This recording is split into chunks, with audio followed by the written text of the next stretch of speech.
Hi friends, आज हम video में बात करेंगे भारत की 3 सबसे पावरफुल नौकरियों के बारे में आप जानकर हैरान होंगे।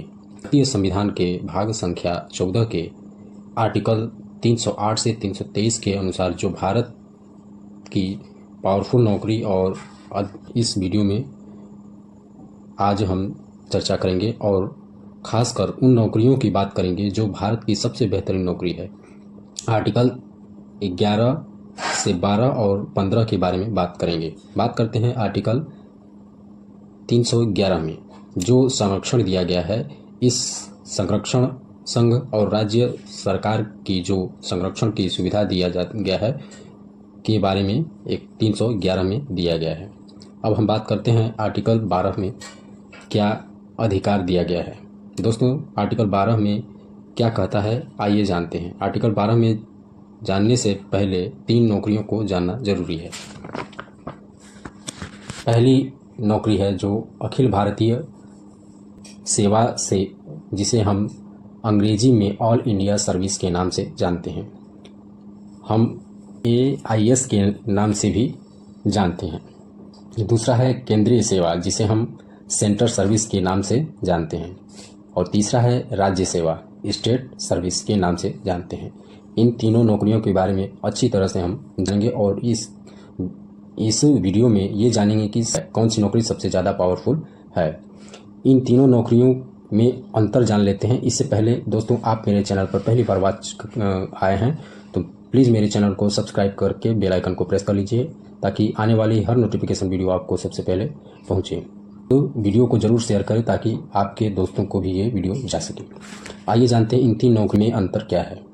पहली नौकरी जो ऑल इंडिया सर्विस के नाम से जानते हैं, जिसे अखिल भारतीय सेवा भी कहते हैं, जिसे शॉर्ट में AIS की नियुक्ति केंद्र सरकार करती है, जिसकी नियुक्ति के बाद ट्रेनिंग करा के राज्य सरकार की सेवा करती है और राज्य सरकार की सेवा के बाद सेवा का भुगतान या पेमेंट जिसे हम कहते हैं वो राज्य सरकार से ही लेती है। जैसे IS, IPS, IFS, जिसमें नियुक्ति के से लेकर ट्रेनिंग तक केंद्र सरकार कराती है और राज्य सरकार को ये भेज देती है और वहीं से इनकी पेमेंट होती है या सैलरी लेते हैं।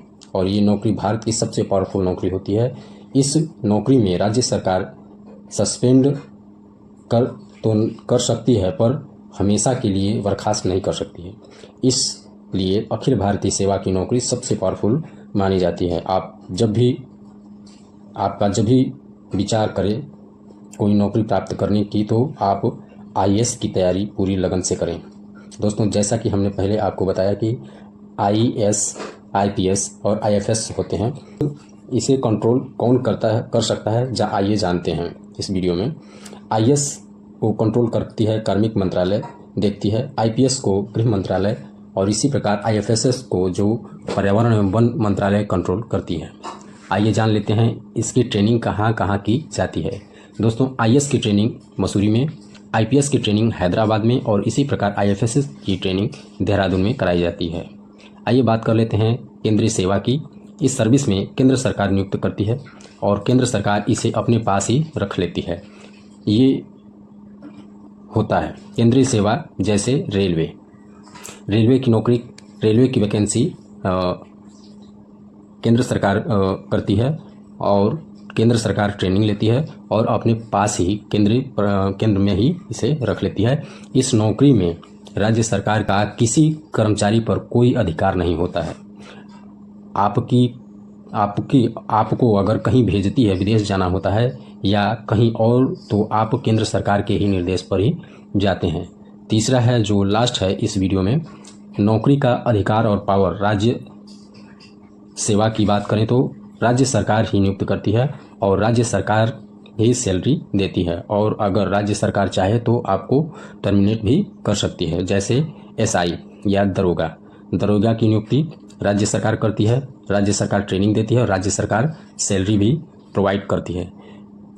ये सबसे अगर कमज़ोर नौकरी है तो ये राज्य सरकार की नौकरी है जो SI दरोगा के रूप में है। इसमें एसएससी भी आ सकते हैं। वीडियो में आप देखें और समझें कि कौन सी नौकरी सबसे पावरफुल होती है। दोस्तों, अगर आपको ये वीडियो पसंद आए तो प्लीज़ मेरे चैनल को सब्सक्राइब करके लाइक शेयर ज़रूर करें और कमेंट में ज़रूर बताएं कि आपको कौन सी नौकरी सबसे अधिक पसंद है। और आप किसी नौकरी की तैयारी कर रहे हैं तो जय हिंद कर रहे हैं, कमेंट जरूर करें। जय हिंद, जय भारत।